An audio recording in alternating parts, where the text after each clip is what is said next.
हाँ जी, तो स्टूडेंट्स ये रही आपकी प्रॉब्लम नंबर 3.3 जिसमें वो कह रहा है कि a buck boost converter is to supply a maximum power of 75 watt. तो ये सप्लाई करने का मतलब है यानी ये आउटपुट पावर है, सप्लाई अ मैक्सिमम पावर यानी कि जो मैक्सिमम पावर वो आउटपुट पे दे रहा है वो हमारे पास है P naught is equal to 75 watt at -50 volt. यानी कि ये सप्लाई का मतलब अब आपको समझना चाहिए from a 40 volt DC source. यानी कि अगर 40 वोल्ट डीसी सोर्स में इतना वोल्टेज आगे सप्लाई हो रहा है इसका मतलब ये हमारे आउटपुट वोल्टेज है। और आपको वैसे भी याद होना चाहिए आउटपुट में हमारे पास बक बूस्ट में जो वोल्टेज आते हैं वो माइनस की फॉर्म में आते हैं। तो ये हमारे पास वी नॉट की वैल्यू हो गई -50 वोल्ट और वो हमारे पास वी एस की वैल्यू हो गई 40 वोल्ट। ओके हो गया। अब आगे बढ़ते हैं। The output voltage ripple less than 1%। यानी कि रिपल जो वोल्टेज है वो लेस देन होने चाहिए 1% से। ठीक हो गया जी। डेल्टा वी नॉट और वी नॉट हमारे पास है यहाँ पे लेस देन, ये सॉरी ग्रेटर का साइन जाने लगा था एस से 1%। इसको हम अभी यहाँ पे डेल्टा वी नॉट ये कैलकुलेशन करने के लिए कि कौन सी वैल्यू से हम कैपेसिटर की वैल्यू मैक्सिमम रखें और इंडक्टर की वैल्यू जिससे हम रिपल वोल्टेज इससे लेस देन रख सकें। तो उसके लिए हम क्या करेंगे जी, इसको अभी वैसे इसी फॉर्म यानी इसी के इक्वल रख के फाइंड आउट करेंगे। 1% कितना आ जाएगा बच्चों, 0.01 आ जाएगा जब आप इसको 100 से डिवाइड करोगे नंबर्स में लाने के लिए। आगे फ्रीक्वेंसी, स्विचिंग फ्रीक्वेंसी दी गई है एफ एस आपको 40 किलो हर्ट्स। नेक्स्ट वो कह रहा है कि अज्यूम कर लीजिए that the converter operates at the boundary of continuous and discontinuous conduction mode. यानी कि आपका जो इस वक्त ऑपरेटर है यानी कि आपका जो सर्किट है वो बाउंड्री पे वर्क कर रहा है, जहाँ पे कंटिन्यूअस मोड में भी नहीं है डिसकंटिन्यूअस मोड में भी नहीं है, सेंटर में वर्क कर रहा है। ठीक है, जब 75 वाट सप्लाई होती है वो कहता है कैलकुलेट करें सबसे पहले डी की वैल्यू को यानी कि ड्यूटी साइकिल को। तो चलिए आए स्टार्ट करते हैं। आपको बच्चों इसकी ड्यूटी साइकिल की इक्वेशन याद होनी चाहिए, मैंने आपको स्टडी करवाई थी कि जो बक बूस्ट है वो दोनों से मिलकर बना यानी कि बक से भी और बूस्ट से भी। तो इन दोनों का अगर आप इक्वेशन दोनों का मिलाप कर लो तो एक लिहाज से आपके पास बक बूस्ट की कंडीशन बन जाती है। यानी कि आपको याद होगा वैसे हमने जो मतलब कि बक के लिए पढ़ी थी वो थी डीवीएस वी नॉट के लिए, और जो हमने बूस्ट में पढ़ी वो थी we S over 1 minus D. तो दोनों को मिलाया तो हमारे पास ये कंडीशन बन गई। अब हमने वी एस की यानी कि डी की वैल्यू कैलकुलेट करनी है तो यहाँ से फार्मूला बन जाएगा, जरा गौर कीजिएगा। ये वी नॉट के बटे में वी एस बच्चों चला गया एक तरफ, तो ठीक है, और हमने ये वी 1 माइनस डी भी उधर मल्टीप्लाई करवा दिया। ठीक है, हम इक्वेशन बनाना चाह रहे हैं डी के लिए। तो देखो नेक्स्ट क्या होगा, नेक्स्ट सिंपल सी बात है, ये V naught over V S एक तरफ ये रह गया। ठीक है, V naught over V S 1 से मल्टीप्लाई हुआ तो ये आ गया, और ये जो माइनस डी के साथ जब ये मल्टीप्लाई हुआ तो ये आ गया minus V naught over V S D. उसको जब हम दूसरी साइड पर ले गए तो ये मेरे पास हो गया D plus V naught over V S D. तो इन दोनों में से डी कॉमन ले लेंगे तो एट दी लास्ट हमारे पास देखें इक्वेशन आ जाएगी डी। जब मैंने इन दोनों में से कॉमन लिया होगा बच्चों तो देखो मेरे पास आया होगा D into 1 plus V naught over V S. तो जरा गौर करो ये फॉर्म आ गई, यहाँ पे ये मल्टीप्लाई हो रहा है, दूसरी जानब जाके ये डिवाइड होगा और एट द लास्ट आपके पास फार्मूला बन गया V naught divided by V S over 1 plus V naught over V S. अब इसको सॉल्व करें और आपके पास आंसर आ जाएगा V naught over V S आपके पास क्या है जी, देखें वी नॉट की बच्चों आपने मैग्नीट्यूड लेनी है, माइनस का साइन नहीं लगाना। ठीक है, ये चीज़ याद रखिएगा। तो 50 लेना आपने ना कि -50। तो 50 over 40 divided by 1 plus 50 over 40। ठीक है, तो इसको जब सॉल्व करते हैं तो हमारे पास डी की वैल्यू आ जाती है 0.55। अब हम इसका सेकंड पार्ट करते हैं। सेकंड पार्ट में हमें क्या पूछा गया जी, वो कहता है कैलकुलेट करें रिक्वायर्ड साइज ऑफ इंडक्टर, यानी कि इंडक्टर का साइज आपने निकालना और कैपेसिटेंस निकालनी है। सी को निकालना बच्चों इतना मुश्किल नहीं है, वो सिंपल फार्मूला डी टी और साथ में टा, लेकिन उसमें आर की वैल्यू आ रही है। अब देखें हमने पूरा क्वेश्चन स्टडी किया लेकिन कहीं पर भी रेजिस्टेंस का यहाँ पे जिक्र नहीं था, रेजिस्टेंस का जिक्र नहीं था। तो इससे क्या मुराद है, इससे सिंपल यही मुराद है कि हमें रेजिस्टेंस नहीं गिवन। तो रेजिस्टेंस को कैसे कैलकुलेट किया जा सकता है, रेजिस्टेंस को हम बच्चों पावर के फार्मूले से कैलकुलेट कर सकते हैं। तो पावर के फार्मूले से रेजिस्टेंस को कैलकुलेट तो किया जा सकता है। अब मैं आपको एक चीज़ बताता हूँ, आपके बुक वाले ने काफ़ी मुझे क्या कंफ्यूज कर दिया था जब मैंने यार इस फार्मूले को देखा। यानी कि मुझे वो डायरेक्ट वो इंडक्टेंस का फार्मूला लगा रहा है और मुझे पता भी नहीं है कि कैसे यार वो वहाँ पे इंडक्टर का फार्मूला पूरा टोटली चेंज हो गया, जो कि हमने स्टडी किया हुआ वो तो ऐसा है ही नहीं। मैं इस चीज़ में फंसा हुआ था काफ़ी देर के लिए। फिर यार अल्हम्दुलिल्लाह अल्लाह का शुक्र है कि मुझे समझ में आ ही गया और आपके लिए भी अब वो चीज़ ले आया हूँ ताकि आप भी समझ सको। तो यार आप डायरेक्ट रेजिस्टेंस का फार्मूला लगा सकते हैं, कोई करंट वगैरह के चक्कर में पड़ने की ज़रूरत नहीं है, जैसे उसने यार क्या कह लें आपको कंफ्यूजिंग पॉइंट पे रखा हुआ है। तो अगर आप कंफ्यूजिंग पॉइंट पे नहीं रहना चाहते तो रेजिस्टेंस का इस्तेमाल कर सकते हो। पहले हम रेजिस्टेंस फाइंड आउट करते हैं। जैसे कि आपको पता है बच्चों हमारे पास आउटपुट पावर का फार्मूला होता है P naught is equal to, ये हमने स्टडी किया हुआ है, P naught is equal to V naught का स्केयर ओवर आर। यही होता ना। तो यहाँ से आप रेजिस्टेंस अगर कैलकुलेट करते हो तो क्या आ जाएगी, R is equal to V naught square over P naught. ठीक है, ये फार्मूला बनेगा। तो अगर हम ये चीज़ वेरीफाई करते हैं तो देखते हैं क्या फार्मूले से हमें वैल्यू मिलता है। देखें पी नॉट आपको मैंने बताया आउटपुट पावर 75 वाट है, वोल्टेज भी हमें पता है 50 का स्केयर आ जाएगा, यहाँ पे 50 स्केयर डिवाइडेड बाय 75। तो ये करके देखो आपके पास रेजिस्टेंस कितनी आ जाती है। तो जी 50 का स्केयर डिवाइडेड बाय 75, तो ये मेरे पास आता है जी 33.3 ओहम। आप अपना सोल्यूशन पेपर खोल के देख सकते हैं, इतना आसान आपको तरीके से वो नहीं बताएगा जितना मैं आपको यहाँ पे इजी कर रहा हूँ। अब मुझे इंडक्टेंस पहले निकालनी चाहिए। इंडक्टेंस पे जो मैं आपको निकाल के बताने लगा हूँ, जरा देखिएगा। L इज इक्वल टू, आपको फार्मूला याद हो इसका, मैंने आपको बोला था बूस्ट और बक में एक ही फर्क है कि जहाँ पे बक बूस्ट में क्या होता है, ऊपर डी यहाँ पे नहीं होता, तो उसके फार्मूले, इंडक्टर के फार्मूले में डी ऊपर आ जाता होता है। यहाँ पे अब डी है बक बूस्ट में, तो यहाँ पे इसकी फार्मूले में डी नहीं आएगा। यानी कि आप इसको डेरिवेटिव यानी कि डेरिवेट करके भी या फार्मूला लिख सकते हो, लेकिन आपके पास इतना टाइम नहीं होता पेपर में, तो इनको याद करना पड़ता है अपने जहन के अकॉर्डिंग। तो 1 माइनस टी होल का स्केयर, साथ में रेजिस्टेंस होती है, बटे में हमारे पास होता है 2fs, ये इसका फार्मूला होता है। तो देखिए अब मैं फार्मूले में वैल्यूज पुट करूंगा, 1 माइनस डी यानी कि 1 माइनस 0.55 होल का स्केयर, साथ में 33.3 ओहम आ गया, और बटे में आ गया 2fs। fs की क्या वैल्यू है जी आपके पास, fs की आपके पास वैल्यू है 40 किलो हर्ट्स। अब इसको सॉल्व करके देखते हैं क्या आंसर आता है। बच्चों कह लें यार ये रेजिस्टेंस ने मुझे बहुत पहले कह लें कंफ्यूज कर दिया था, जब मैंने आपके कह लें सोल्यूशन पेपर पे इसका आंसर चेक किया। यानी कि मैं भी रिसर्च ही करता हूँ ना, पहले कोई भी क्वेश्चन हल करने से मैंने अपने आंसर्स वेरीफाई करने होते हैं। तो मुझे कह लें काफ़ी कंफ्यूज कर दिया था इस चीज़ ने, यार ये क्या चक्कर है, मतलब कि पूरा हमारा फार्मूला ही चेंज हो गया, हम कहाँ पे अब जाएंगे, ये चीज़ें मेरी जहन में चल रही थी। लेकिन अल्हम्दुलिल्लाह उस रब का शुक्र है कि मैंने फिर थोड़ा सा ना सोचा इस बारे में, तो मेरे जहन में ये भी आ गया। अब ये मुझे जो आंसर मिल रहा है वो है 84.3। ठीक है, 84.3 माइक्रो हेनरी।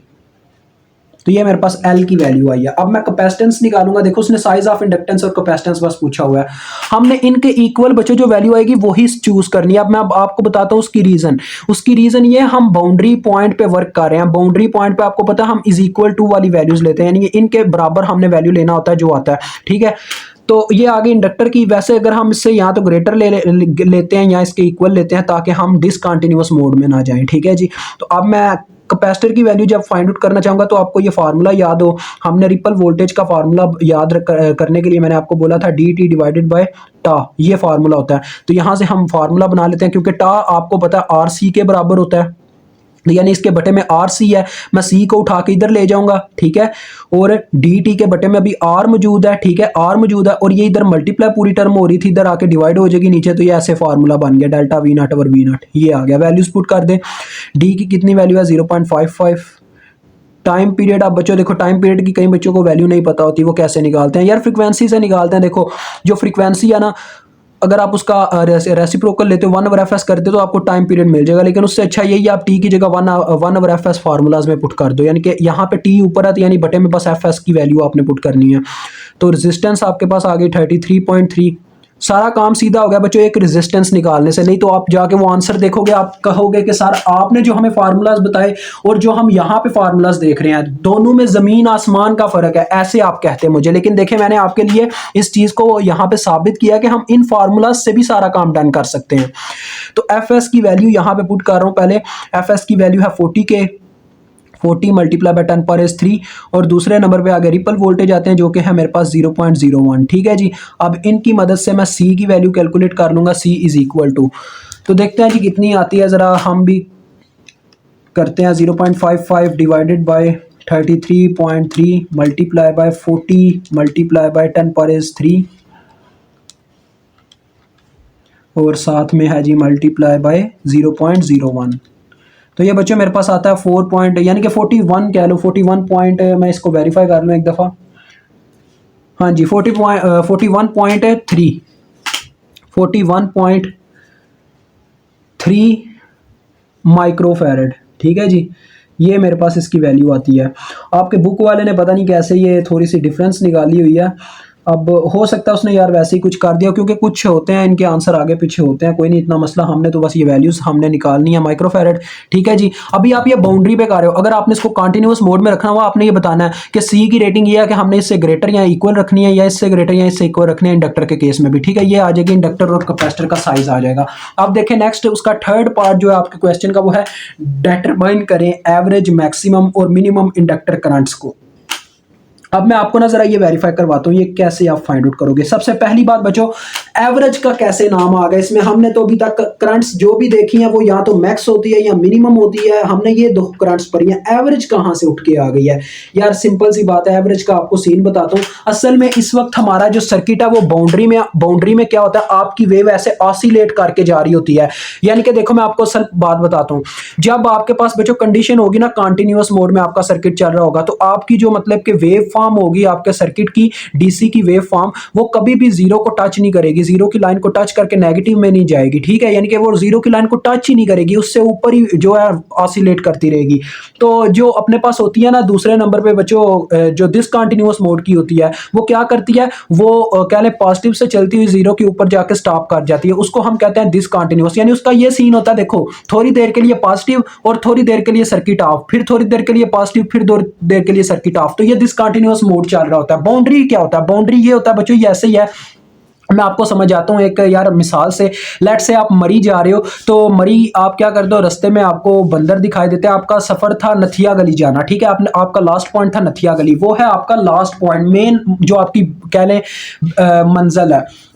तो आप क्या करते हो, रास्ते में आपको यार है कह लो उससे पहले ही आपको एक पॉइंट पे जाके, अभी आप मरी के अंदर एंटर नहीं हुए, इस्लामाबाद से अभी एंटर ही हुए हो, मरी के तक नहीं पहुंचे, अभी नथिया गली नहीं पहुंचे, ऊपर नहीं इतना गए, तो आपको बंदर दिखाई देते हैं, वहीं पे इतना एंजॉय करने बैठ जाते हो कि आप वहीं पे स्टॉप कर जाते हो। तो this is your discontinuous mode, आपने अपनी मंजिल छोड़ दी, आप वहीं पे स्टॉप कर गए। ठीक है, और कंटिन्यूअस मोड क्या है? कंटिन्यूअस मोड ये है बच्चों कि आप रुके ही नहीं, आपने बोला यार हमने बंदर नहीं देखने, हमने डायरेक्ट नथिया गली पहुंचना है जो हमारी मंजिल है। ठीक है, और बाउंड्री क्या है? बाउंड्री ये है, आपने क्या कहा, आपने कहा यार चलो थोड़ा सा एंजॉय कर लेते हैं, फिर थोड़ी देर बाद चलना स्टार्ट कर देते हैं। That is called boundary point. Boundary क्या करता है जी? बाउंड्री इस तरह से करता है, करंट को ऐसे ऑसिलेट आपको करवा रहा होता है, आपकी वोल्टेज को, कि वो जीरो को टच करके दोबारा से आपकी वेव चल रही होती है, मतलब वो ऑसिलेट करती रहती है, रुकती नहीं है जीरो पे। ठीक है जी, बस टच करके आती है, और ये जो डिसकंटिन्यूअस है वो टच किया उसके ऊपर ही थोड़ी देर के लिए रुक जाती है। तो that is the main point.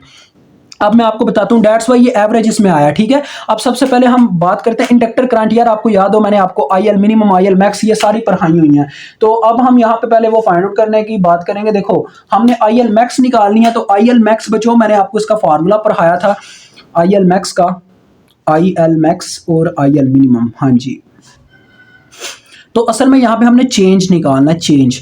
आपको याद होगा हमने इसकी इक्वेशंस प्रूफ की थी बच्चों, एक में हमारे पास वीएल बराबर आया था, आपको ना वो चीज़ें याद करवाने वाली ज़रूरी होती हैं, वीएस के बराबर आया था, और दूसरी में हमारे पास वीएल बराबर आया था माइनस वी नॉट के। हाँ जी बिल्कुल, माइनस वी नॉट।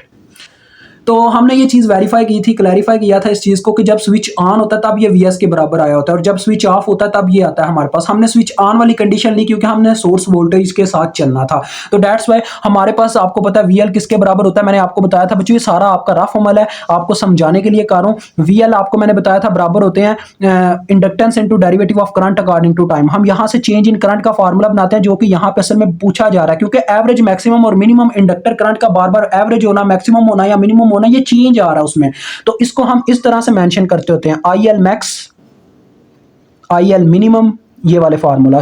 तो आपको याद हो यहां पे मैंने बताया था हमने आई आई इधर ही रहने देना, चेंज इन करंट, और बाकी सब उठा के उधर ले जाना है, तो हमारे पास फार्मूला आ जाएगा वीएस डिवाइडेड बाय एल आ जाएगा, साथ में इसके डीटी आएगा, उधर जाके डीटी मल्टीप्लाई होगा। तो बच्चों जब आपका स्विच ऑन होता है उस वक्त डीटी की क्या वैल्यू होती है, मैंने आपको बताया था ये टाइम पीरियड होता है जीरो से लेके डीटी तक का, और डीटी से लेके टी तक का टाइम पीरियड, टोटल ये टाइम पीरियड होता है। ये वो टाइम पीरियड है जिसमें आपका स्विच ऑन है, ये वो टाइम पीरियड है जिसमें आपका स्विच क्लोज है, यानी सॉरी स्विच ऑफ है।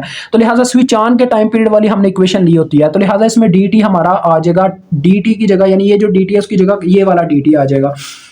तो अब आप इसमें वैल्यूज पुट करो और आई एल मैक्स को कैलकुलेट कर लो। आई एल मिनिमम में मैंने आपको वैसे ही बता दिया, अगर ये बाउंड्री पे वर्क कर रहा है ना तो कम से कम आपकी करंट की वैल्यू जीरो ही होनी है। That's why I L minimum direct ही मेंशन कर दो कि आई एल मिनिमम जीरो है बाउंड्री पॉइंट पे, ठीक है जी। I L minimum is equal to zero for boundary point, ये लिख दीजिएगा बाउंड्री कंडक्शन मोड, ये आपके वहां पे आंसर में भी लिखा हुआ है। तो देखो मैं आपके सामने आई एल मैक्स निकालने लगा हूं, वी एस की वैल्यू डायरेक्ट पुट करता हूं। अब आपके ना जो सोल्यूशन मोड है उसमें ये भी काफी क्रिटिकल करके किया गया हुआ है, तो ये आपके लिए यार ऐसा अच्छा नहीं लगता, एक उस्ताद को ना आसान से आसान फार्मूला देना चाहिए। तो वी एस की वैल्यू कितनी है बच्चों, 40 मल्टीप्लाई बाय 0.55 यानी कि duty cycle multiply by time period, जिसको हम एफ एस चलो यार कर लेंगे, तो इसके होल के बटे में 22 आता है, 22 के बटे में आ जाएगा बच्चों। देखो एल की वैल्यू पहले नंबर पे, एल की वैल्यू कितनी है 84.3 माइक्रो, तो 84.3 micro multiply by F S कर लेंगे, क्योंकि आपको मैंने बताया टी को मैंने रिप्लेस कर देना है 1 ओवर एफ एस से, ठीक है। तो 1 ओवर एफ एस यानी कि बटे में मुझे फ्रीक्वेंसी भी जरूर देनी है जो कि 40 किलो हर्ट्ज है, तो ये आ गया मेरे पास कितना, ये बच्चों मेरे पास आता है 6.52 अम्पेयर। ये आपकी आई एल मैक्स की वैल्यू है। अगर आप इसका यार डायग्राम ड्रा करना ही करना पड़ेगा, क्योंकि डिटरमाइन कर रहे हो एवरेज वैल्यूज को, तो एवरेज यार इसकी एवरेज, अगर आप एवरेज की बात करते हो ना, एवरेज इसकी सिंपल सी बात है, अगर आप इस वैल्यू को 2 पे डिवाइड कर दो आपको एवरेज मिल जाएगी, ठीक है। क्योंकि एवरेज का मतलब होता है मैक्सिमम वैल्यू, यानी कि वो उनको सम अप करके डिवाइडेड बाय 2 करना, तो एवरेज इसकी यार बनती वही है, यानी कि इसको 2 पे डिवाइड करोगे आपके पास एवरेज वैल्यू आ जाएगा, ठीक है। एवरेज वैल्यू आपके सामने निकालने लगूँ, I L average, I L average बच्चों असल में क्या होगा, हम इन दोनों वैल्यूज को जमा करेंगे, आई L max plus I L minimum divided by 2 it's called its average value, यानी कि maximum value plus minimum value divided by 2 it's average value. तो देखो इसकी ये तो है ही जीरो, तो 6.524 प्लस जीरो डिवाइडेड बाय 2 करोगे तो क्या आपके पास आ जाएगा, ये आ जाता 3.374 अम्पेयर। अब आपने इसकी वेव भी साथ में ड्रा कर देनी है, मैं यहां पे ड्रा कर रहा हूं क्योंकि मुझे अभी चौथा पॉइंट भी करना है, तो मैं डेट्स वाइज जगह बचा रहा हूं थोड़ी सी, ठीक है। तो ये आपके पास आई एल का एक्सिस हो गया, ये टाइम पीरियड का एक्सिस हो गया, ठीक है बच्चों।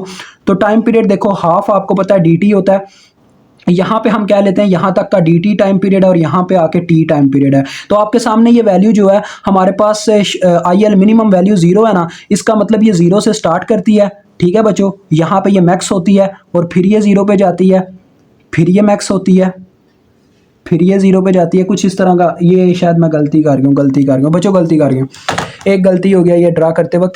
ये आप वैसे ही ठीक कर लें, किस तरह से देखें, डी डिवाइड कर दें, ये आपका टोटल टाइम पीरियड है, यहाँ पे आपका डी टी, सॉरी ये मुझसे पता क्या गलती है, मैंने आपको ये बताया भी है यार, मैं खुद गलती कर रहा हूँ कि जब स्विच ऑन होता है तब हमारे पास इतनी मैक्सिमम करंट आती है, स्विच ऑफ होता है तो ये जीरो हो जाती है। तो यानी इसका मतलब टी के ऊपर ये जीरो होती है और डी टी के ऊपर हमें मैक्सिमम वैल्यू मिल जाता है। ये माजरत के साथ आपसे आगे न्यू साइकिल शुरू हो जाएगा, ठीक है। फिर ये यानी कि टी तक, यानी यहाँ पे ये सेंटर में मैक्स और ये टी पे जाके जीरो, ये ऐसी वेव फॉर्म आपको मिलेगी, ठीक है। अब वो चौथे नंबर पे पूछ रहा है आपसे, देखें बस ये इतना ही था। चौथे नंबर पे पूछता है स्केच करें डायोड करंट वेव फॉर्म को और फाइंड करें इट्स एवरेज वैल्यू। ये काफी इजी है यार।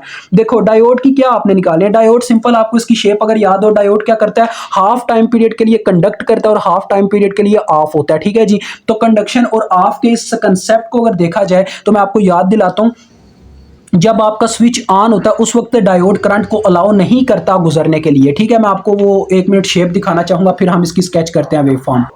ये देखो बच्चों, ये आपके बक बूस्ट कन्वर्टर की शेप है। इसमें जरा देखें डायोड इस तरह से लगा हुआ है, तो जब इसका पॉजिटिव साइकिल आता है, मतलब कि जीरो से लेके dt तक का साइकिल जिसमें स्विच ऑन है, तो उस वक्त क्या है, डायोड है रिवर्स बायस, तो ये करंट को अलाउ ही नहीं करेगा यहां से गुजरने के लिए, जैसे कि ये मैंने आपको बताया था। और जब स्विच ऑफ हो जाता है ये आ जाता है अपनी कंडक्शन मोड में, यानी कि ये जब टाइम पीरियड होगा dt से t तक का, उस वक्त ये करंट को अलाउ करेगा फ्लो करने के लिए। तो उस टाइम में जो आपकी वेव फॉर्म आ रही है वो पास कर जाएगी और जो पहले वेव फॉर्म है वो जीरो रहेगी। मैं आपको अब उसकी वेव फॉर्म ड्रा करके बताता हूँ। तो लें जी, हम वापस आ गए जैसा कि मैं बता रहा था। अब देखें काफ़ी सिंपल है, ये आपने इसकी मैक्सिमम वैल्यू यहाँ पे मेंशन कर देनी है 6.524, ठीक है जी। अब मैंने जैसा कि आपको बताया यार, देखो dt टाइम साइकिल तक ये ऑन ही नहीं होता डायोड वाला सीन, ठीक है। डायोड यहाँ पे आपने लिख देना I D is equal to I L max which is equal to 6.524 for which time period बच्चों, लिखना है साथ में dt to t time period. आप ड्रा करोगे वैसे ही बस देखने वाले को समझ में आ जाएगा। देखो ये t टाइम पीरियड आ गया, ये हमारी id आ गई, ठीक है जी। अब id के लिए ड्रा करें, इसकी भी मैक्सिमम वैल्यू मेंशन कर दो 6.524 ठीक है। अब जरा गौर करें, जैसा कि मैंने समझाया ये dt तक के टाइम पीरियड के लिए स्विच ऑन ही नहीं होगा, यानी कि डायोड वर्क ही ऐसे करेगा, कंडक्शन करने ही नहीं देगा। यहाँ पे आपका टी टाइम पीरियड है।